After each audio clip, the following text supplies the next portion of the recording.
ನಮಸ್ತೆ.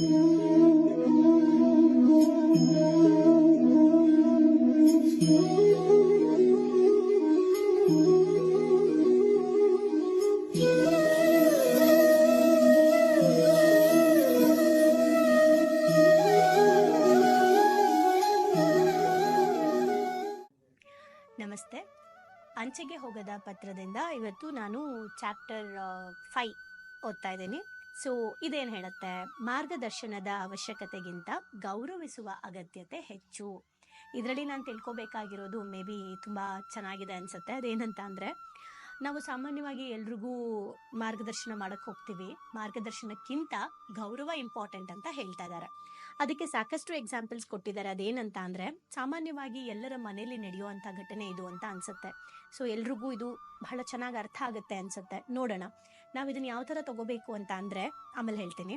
ಸೊ ಮೊದಲನೇದು ಅವ್ರು ಕೊಟ್ಟಿರೋ ಎಕ್ಸಾಂಪಲ್ಲು, ಮನೆಯಲ್ಲಿ 2 ಮಕ್ಕಳಿದ್ದಾರೆ ಅಂತ ಅನ್ಕೊಳ್ಳೋಣ.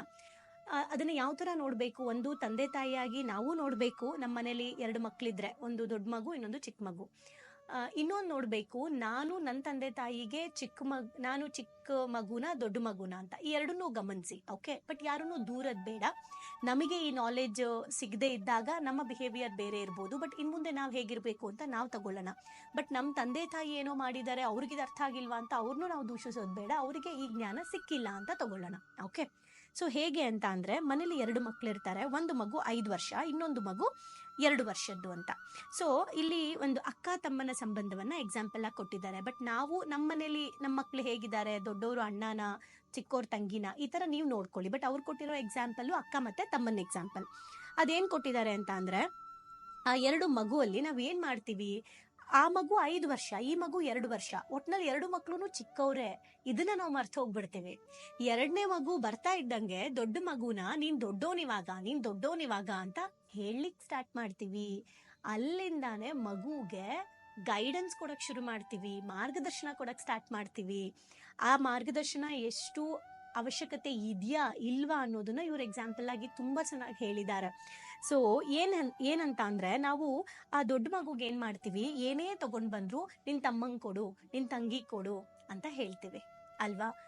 ಏನೇ ಆಗ್ಲಿ, ಒಂದು ಬಟ್ಟೆ ತಂದ್ರು ಕೂಡ ಫಸ್ಟು ನಿನ್ ತಮ್ಮಂಗ್ ಕೊಡು, ಫಸ್ಟ್ ನಿನ್ ತಂಗಿಗ್ ಕೊಡು ಅಂತೀವಿ. ಎಲ್ಲಾನು ಕೂಡ ನಾವು ಫಸ್ಟು ನೀನ್ ಹಂಗ್ ಕೂತ್ಕೋ, ಅವ್ನು ನಿನ್ನ ನೋಡಿ ಕಲಿತಾನೆ, ನೀನ್ ಹಂಗ್ ಮಾತಾಡ್ಬೇಡ, ಅವ್ನು ನಿನ್ ನೋಡಿ ಮಾತಾಡ್ತಾನೆ, ನೀನ್ ಹಂಗ್ ಆಡ್ಬೇಡ, ಅವ್ನು ನಿನ್ ನೋಡಿ ಆಡ್ತಾನೆ ಅಂತ ಹೇಳಿ ಹೇಳಿ ಹೇಳಿ ಮೊದಲನೇ ಮಗು ಫುಲ್ಲು ಕನ್ಫ್ಯೂಷನ್ ಆಗ್ಬಿಡುತ್ತೆ. ನಾನು ಹೇಗ್ ಬದುಕ್ಬೇಕು ಅನ್ನೋದೇ ಮಗು ಮರ್ತು ಹೋಗ್ಬಿಡುತ್ತೆ ಅಲ್ವಾ. ಅಂದ್ರೆ ಇದೆಷ್ಟು ಸತ್ಯ. ಆ ಮಗು ಮರ್ತು ಬಿಡುತ್ತೆ, ನಾನು ಹಂಗಾರೆ ಬದುಕ್ತಿರೋದು ತಪ್ಪಾ, ನಾನು ಬದುಕಿದ್ರೆ ಇವನಿಗೋಸ್ಕರ ಬದುಕ್ಬೇಕು ಅಥವಾ ಇವಳಿಗೋಸ್ಕರನೇ ಬದುಕ್ಬೇಕು ಅನ್ನೋದು ಆ ಮಗುಗೆ ಕಾನ್ಸೆಪ್ಟ್ ಅಲ್ಲಿ, ಸಬ್ ಕಾನ್ಶಿಯಸ್ ಅಲ್ಲಿ ಕೂತ್ಕೋಬಿಡುತ್ತೆ. ಹೇಗ್ ಕೂತ್ಕೋತು, ನಾವು ಮಾರ್ಗದರ್ಶನ ಕೊಡಕ್ ಹೋಗಿ, ಗೈಡೆನ್ಸ್ ಕೊಡಕ್ ಹೋಗಿ, ಇದು ಕರೆಕ್ಟು, ಇದು ಹಂಗೆ ಹಿಂಗೆ ಅಂತ ಆ ಮಗುಗೆ ಪ್ರೆಷರ್ ಹಾಕಿ ಆ ಮಗುವಿನ ಸಾಮರ್ಥ್ಯವನ್ನ ನಾವು ಕಡಿಮೆ ಮಾಡ್ಬಿಡ್ತೀವಿ. ನೀವು ಸಾಮಾನ್ಯವಾಗಿ ಯೋಚನೆ ಮಾಡಿ ನೋಡಿ, ಮನೆಯಲ್ಲಿ ತುಂಬಾ ಆಕ್ಟಿವ್ ಇರುವಂತ ಮಕ್ಕಳು ಬಂದ್ಬಿಟ್ಟು ಚಿಕ್ಕವರಾಗಿರ್ತಾರೆ. ಟ್ಯಾಲೆಂಟ್ ಅಲ್ಲಾಗಿರ್ಬೋದು, ಮಾತಾಡೋದ್ರಲ್ಲಾಗಿರ್ಬೋದು, ಅಥವಾ ಬೇರೆ ಬೇರೆ ಮಲ್ಟಿ ಟಾಸ್ಕ್ ಮಾಡೋದ್ರಲ್ಲಾಗಿರ್ಬೋದು, ಎಲ್ಲದರಲ್ಲೂ ಕೂಡ ಬ್ಯಾಲೆನ್ಸ್ ಮಾಡೋದ್ರಲ್ಲಾಗಿರ್ಬೋದು ಸ್ವಲ್ಪ ಚಿಕ್ಕವರು ಜಾಸ್ತಿ ಇರ್ತಾರೆ. ಕಾರಣ ಏನು ಅಂತ ಅದಕ್ಕೆ ಇನ್ನೊಂದು ಇದೆ, ಲೈಕ್ ಪ್ರೆಗ್ನೆನ್ಸಿ ಟೈಮಲ್ಲಿ ಆಗುವಂಥದ್ದು, ಫಸ್ಟ್ ಕಿಡ್ ಮತ್ತು ಸೆಕೆಂಡ್ ಕಿಡ್, ಅದು ಸಪ್ರೇಟ್ ಇದೆ. ನಾನು ಪ್ರೆಗ್ನೆನ್ಸಿ ರಿಲೇಟೆಡ್ ಯಾವಾಗಾದ್ರೂ ಟಾಪಿಕ್ ತಗೊಂಡಾಗ ಅದ್ರ ಬಗ್ಗೆ ಮಾತಾಡ್ತೀನಿ. ಬಟ್ ಇವಾಗ ನಾನು ನೋಡ್ಕೋಬೇಕಾಗಿರೋದು, ನಾನು ಇದನ್ನ ಅಬ್ಸರ್ವ್ ಮಾಡಿ, ಅಂದ್ರೆ ನಾವೆಲ್ಲ ಇದನ್ನ ಅಬ್ಸರ್ವ್ ಮಾಡಿ ನೋಡೋಣ.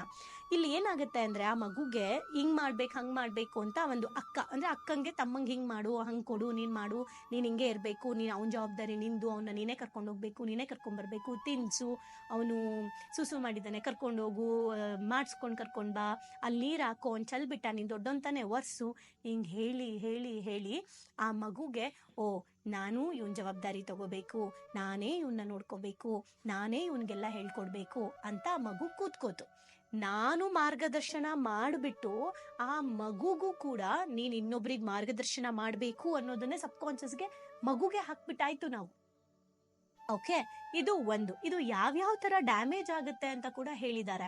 ಅಂದ್ರೆ ಇದು ಯಾವ ತರ ದೊಡ್ಡ ಮಗುವಿನ ಮೇಲೆ ಎಫೆಕ್ಟ್ ಆಗ್ಬೋದು ಅಂದ್ರೆ, ಒಂದು, ಇದು ದೊಡ್ಡ ಮಗು, ಎರಡನೇ ಮಗು, ಇಡೀ ಕುಟುಂಬಕ್ಕೆ ಎಫೆಕ್ಟ್ ಆಗುತ್ತೆ ಅನ್ನೋದನ್ನ ಎಕ್ಸಾಂಪಲ್ ಆಗಿ ಕೊಟ್ಟಿದ್ದಾರೆ. ನಾವು ಮಾರ್ಗದರ್ಶನ ಮಾಡಕ್ ಹೋಗಿ ಹೇಗೆ ಸಂಬಂಧಗಳನ್ನ ಹಾಳು ಮಾಡ್ಕೊಳ್ತಾ ಇದೀವಿ ಅಂತ ಹೇಳಿದ್ದಾರೆ.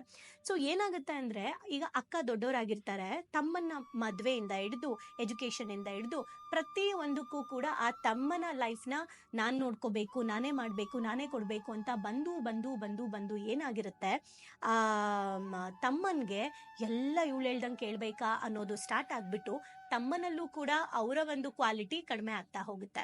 ಹಾಗೆ ಅವರ ಏನು ಅಕ್ಕಗೂ ಕೂಡ ಅವನೆಲ್ಲದರಲ್ಲೂ ನಾನು ಎಂಟ್ರಿ ಆಗ್ಬೇಕು ಅನ್ಬಿಟ್ಟು ತಮ್ಮನ ಲೈಫಲ್ಲಿ ಏನೋ ಒಂದು ಪ್ರಾಬ್ಲಮ್ ಆಯ್ತು ಅನ್ಕೊಳ್ಳಿ, ಮದ್ವೆದೇನೋ ಪ್ರಾಬ್ಲಮ್ ಆಯ್ತು ಅನ್ಕೊಳ್ಳಿ, ಅಲ್ಲೂ ನಾನೇ ಮಧ್ಯಪ್ರವೇಶ ಬರ್ಬೇಕು, ನಾನೇ ಅದನ್ನ ಸರಿ ಮಾಡ್ಬೇಕು, ನಾನೇ ನನ್ನ ತಮ್ಮನ ಲೈಫ್ನ ರೆಡಿ ಮಾಡ್ಬೇಕು ಅಂತ ಅಲ್ಲೂ ನಾನೇ ಅನ್ನೋದು ಎಂಟ್ರಿ ಆಗುತ್ತೆ. ನನ್ನ ತಮ್ಮ, ನಾನು ಅವ್ನಿಗೆ ಗೊತ್ತು, ನನ್ಗೇನ್ ಅರ್ಥ ಮಾಡಿಸ್ಬೇಕು, ನಂಗೆ ಗೊತ್ತು ಅವ್ನಿಗೆ ಏನ್ ಬೇಕು ಅಂತ ಎಂಟ್ರಿ ಆಗ್ಬಿಟ್ಟು ಏನ್ ಮಾಡ್ತೀವಿ, ಅಲ್ಲೂ ಕೂಡ ತಮ್ಮನ ಸಂಸಾರನೂ ಹಾಳು ಮಾಡ್ತೀವಿ, ನಮ್ಮ ಸಂಸಾರ, ನಮ್ಮ ನೆಮ್ಮದಿಯನ್ನು ಹಾಳು ಮಾಡ್ಕೋತೀವಿ.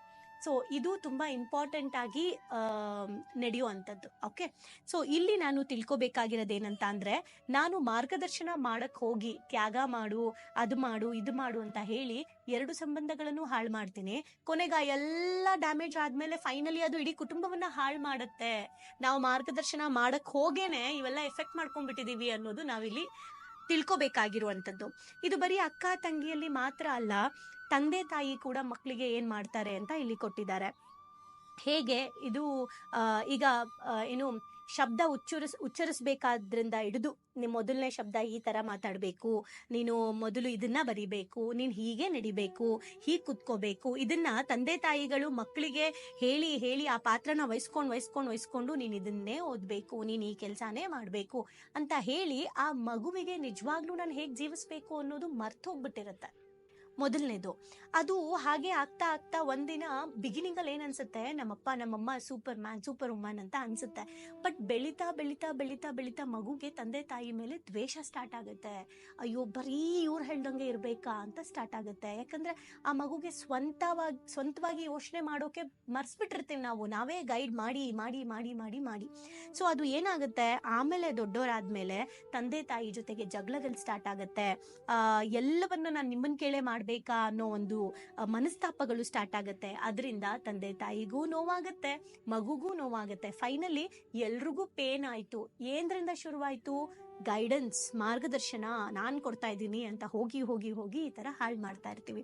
ಸೊ ಇದೇ ತರ ಪ್ರತಿಯೊಂದನ್ನು ಅವರು ಯಾವ ತರ ಹೇಳಿದ್ದಾರೆ ಅಂತ ಅಂದ್ರೆ, ಒಂದು ಚಿಕ್ಕ ಮಗುಗೂ ಕೂಡ, ಒಂದ್ 3 ವರ್ಷದ ಮಗು ಕೂಡ ರೆಸ್ಪೆಕ್ಟ್ ನ ಎಕ್ಸ್ಪೆಕ್ಟ್ ಮಾಡ್ತಾ ಇರುತ್ತೆ, ಗೌರವವನ್ನ ನಿರೀಕ್ಷಿಸ್ತಾ ಇರುತ್ತೆ. ನಾವ್ ಅದನ್ನ ಕೊಡಲ್ಲ. ಎಕ್ಸಾಂಪಲ್, ಈಗ ಮಗು ನನಗೆ ಈ ಬಟ್ಟೆ ಬೇಕು ಅಂತ ಕೇಳುತ್ತೆ, ಅಥವಾ ನಾನು ಈ ಬಟ್ಟೆ ಹಾಕೊಂತೀನಿ ಅಂತ ಹೇಳ್ತಾರೆ.